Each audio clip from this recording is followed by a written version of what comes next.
engem nagyon szerettek a rendezők, akik ilyen modern produkciókat csináltak, mert olyan hát az Amnerisben, főleg az Aidában, Amnerisében néha olyan fantasztikus ötleteik voltak, mint Amnerisként, és például emlékszem rá, hogy olyan is előfordult, hogy például Hamburgban harcoltak értem, hogy most 96-ban lett volna egy Aida széria, és a dirigens valaki mást akar, és az a színházi igazgató és a rendező azt mondta, hogy nem, hogy mi a Budai Livet akarjuk, mert ő egy olyan színésznő, aki meg tudja ezt oldani, az meg csak egy nagyon jó énekesnő, de nem alkalmas erre. Tehát mondjuk ilyenben is volt szerencsém, hál' Istennek, hogy nagyon sokszor tényleg tudom azt, hogy kiálltak mellettem, és meg is hoztam az eredményben egy itt a produkcióban.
Haját tépi, hogy semmi értelme nincsen. Tehát, hogyha egy olyan például nekem a vágyam volt egyszer elénekelni a Kundrit is, meg is kaptam Brüsszelben, mert nagyon sokáig éltem Brüsszelben, és hát tényleg örömet lehetett fogadni velem, és annyira jól feküdt nekem a Kundri, és akkor megláttam a kosztümöket, hát 2-3 napig sírogörcs volt rajtam, mert egyszer azt mondtam, hogy hát esetleg meg tudom majd még a rendezőt esetleg győzni, hogy esetleg valami másról áll. Tehát úgy néztem ki, mint egy mosónő, vagy egy szakadt ruhában, nem tudom, 50-es években egy tanítónak, akinek egy kis ruhája, egy kis szűk kis kosztüme volt, egy ilyen lenyalt frizurával.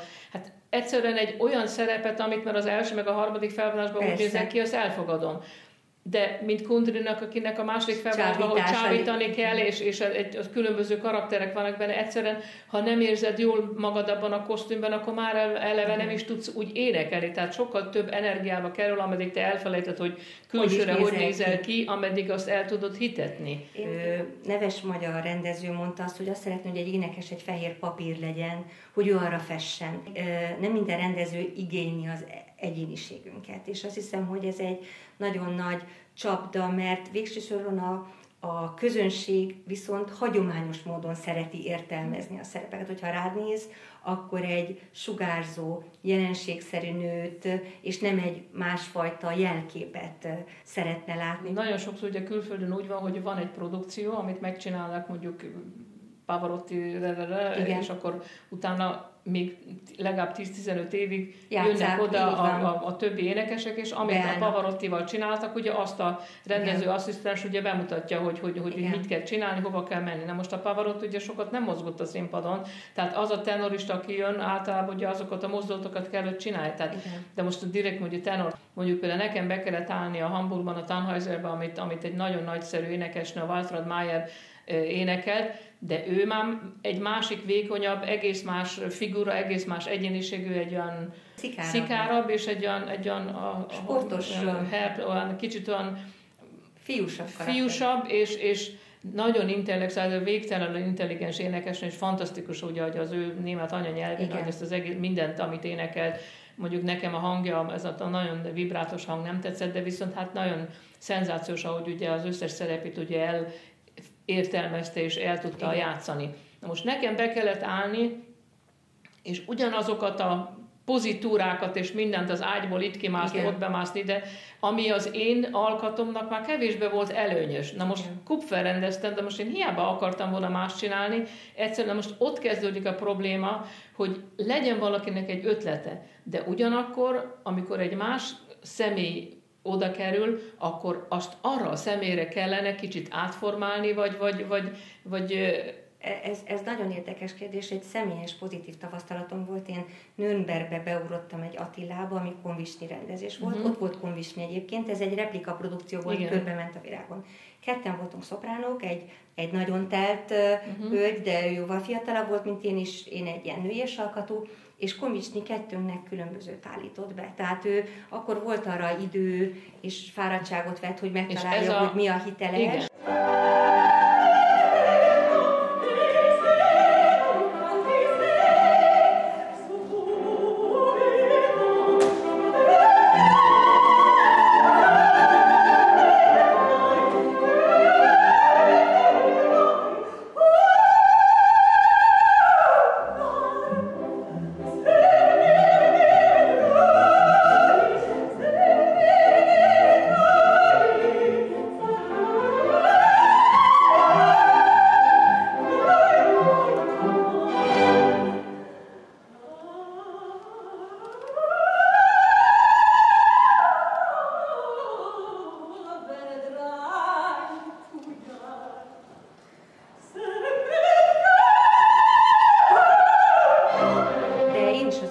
Első felében a Magyar Állami Operaházban az összes én nem kaptam új szerepeket nagyon sokáig, csak beállást, és nagyon komoly harcom volt a különben nagyon kedves játékmesterekkel, de még akár egészen síró görcség a Palcsó Sanyival, például a Bohém Életben, hogy nem mozoghattam máshogy, mint 1937-ben az adott szereplő, holott egy teljesen más egyéniség voltam. Én azt hiszem, hogy nagyon szerencsés lehetsz, mert ugye szerintem te ezáltal, hogy utaztál körbe a világban, sokkal több eredeti rendezésbe vettél részt, tehát hogy élő kapcsolatod alakult ki a rendezőkkel, és nem játékmesterek mondták meg, hogy hova menjél. Talán az ember így tudja a legtöbb tapasztalatot felszedni magára, hogy élőben egy eleven rendezővel kialakíthat egy szerepet. Mondjuk Marseille-ban zseniális rendező volt, és ő 4 hét alatt egy trójaikat a színpadra állított, olyan volt, hogy minden mai napig mindig azt mondom, hogy én fizetnék, ha még egyszer énekelhetném.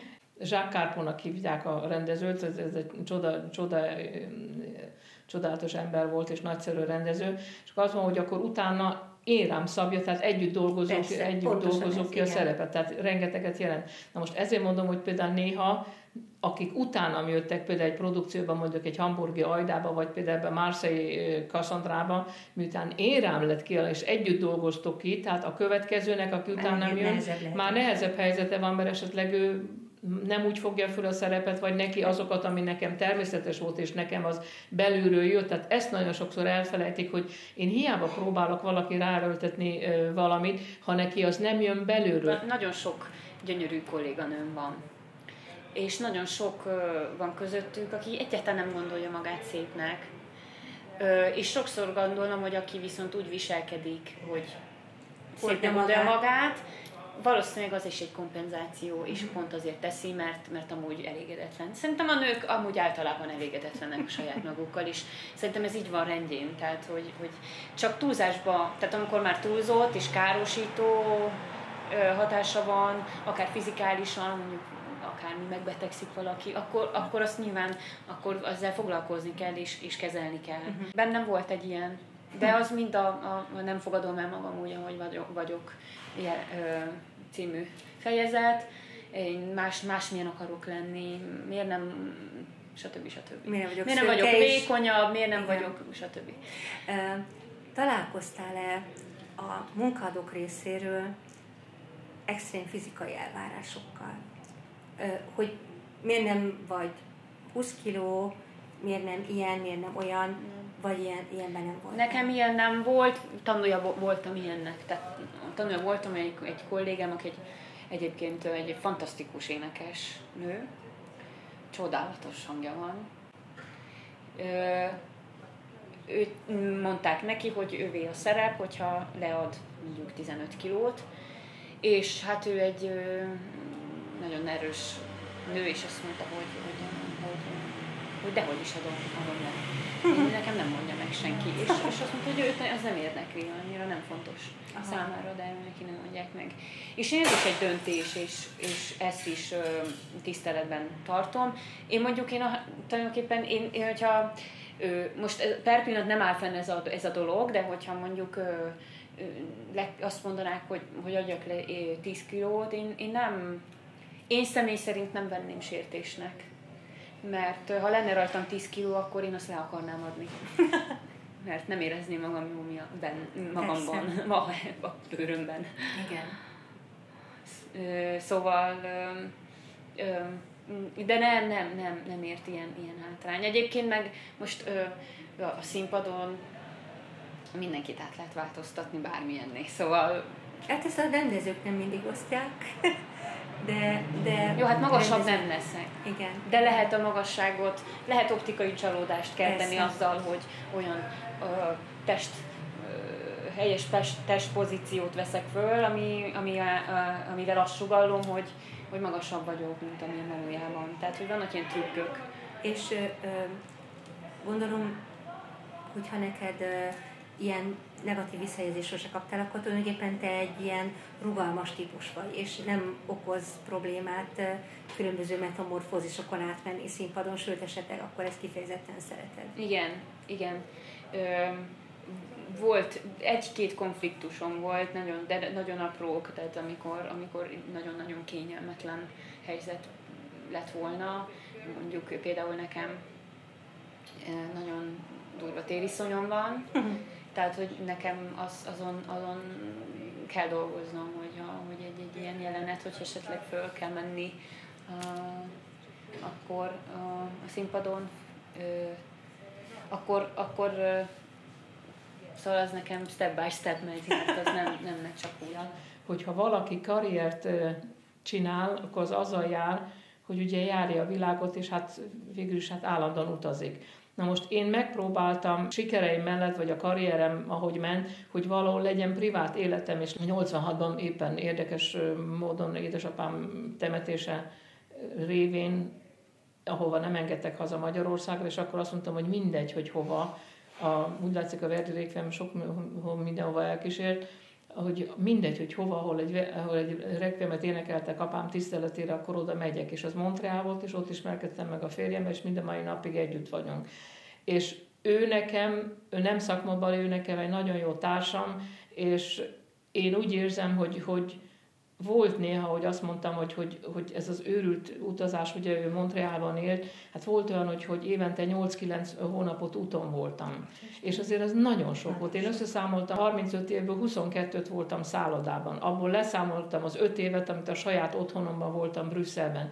Azért az rettentő szép, hogyha az ember csak azt látja, hogy hú, de jó nekik, mennyi pénzt keresnek, itt ilyen szálloda, itt ilyen fogadás, ott olyan fogadás, itt énekel, ott énekel, de járják a világot, és nagyon sokan végül is magányosak, és aki nem talál egy partnert magának, annak még nehezebb lehet, mert engem legalább ugye vártak haza, és szívesen mentem, de nagyon fárasztó volt. Szóval, ha én belegondolok, hogy ha még egyszer csinálhatnám, akkor a férjemnek mondanám, hogy ő jön Európába át, és nem fordítva.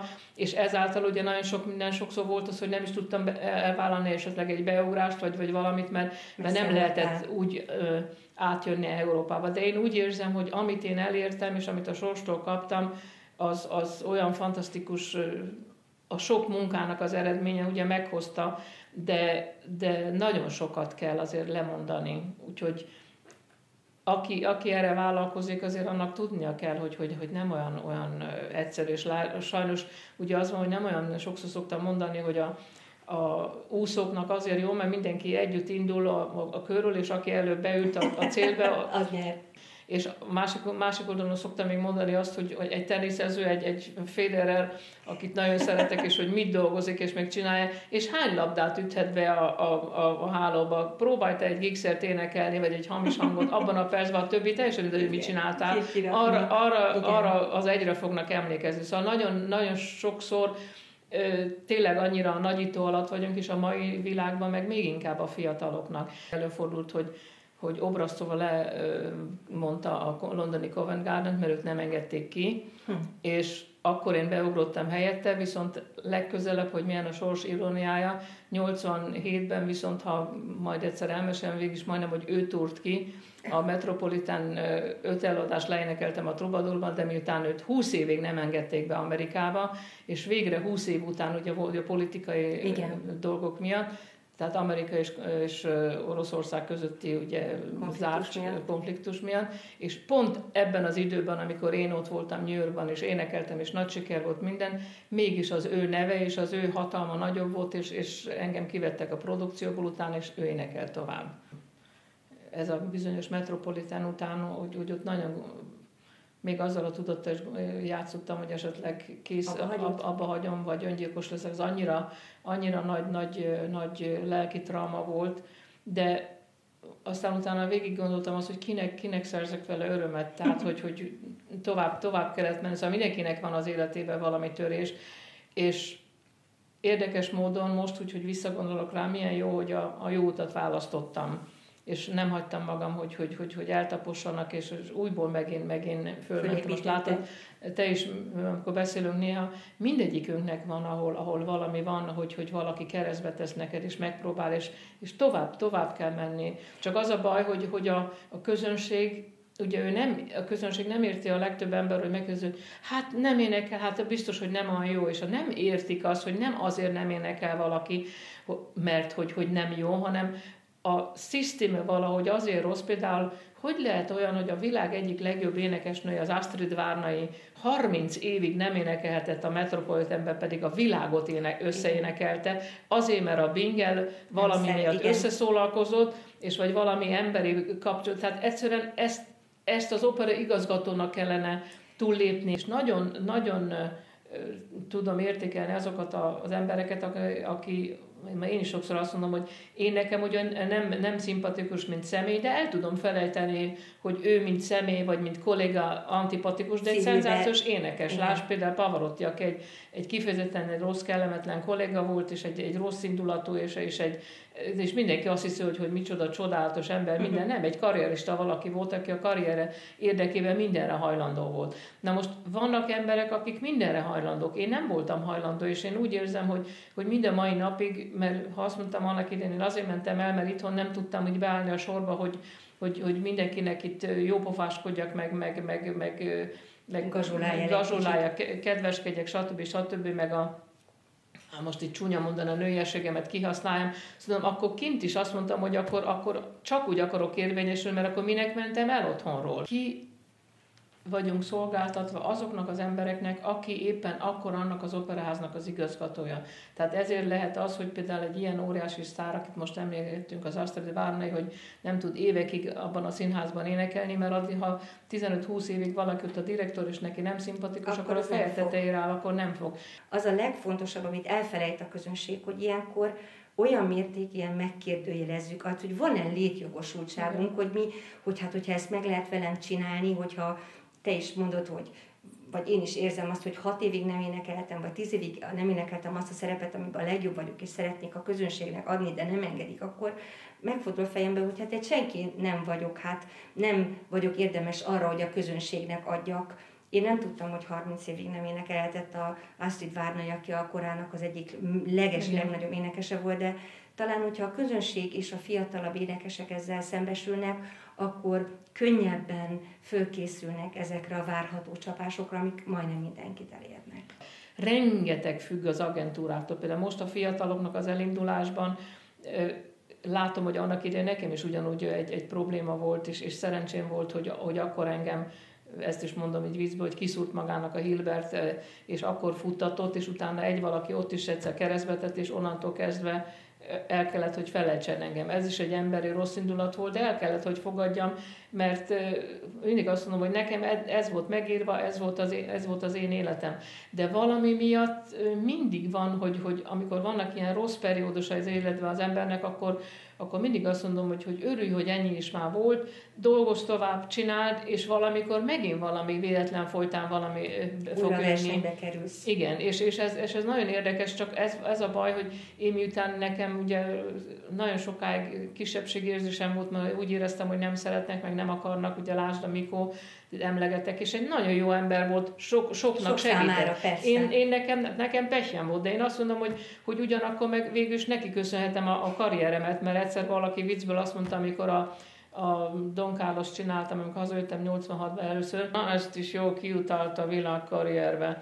Tehát ez a mondat szerintem ez zseniális volt, azóta is használjuk. Az igazán jók azért csak kibújnak a fő alól is, csak nem biztos, hogy akkor kapnak már esetleg meg egy szerepet, vagy sokszor későn kerülnek lehetőséghez. Szóval sajnos ez nem egy objektív szakma, és hát rengeteg, ezért mondom, hogy emberére rengeteg függ, hogy kinek szimpatikus. Ezért szomorú, hogy... Hát akkor csak ezek a felállások maradnak nekünk, amikor az ember a padlóról vagy a pincéből is csakar és föláll, és valamilyen úton, módon megpróbálja. Valahogy érdekes, hogy a sors azért mindig valahol ad egy lehetőséget, és azt meg kell tudni akkor fogni. Ragadni.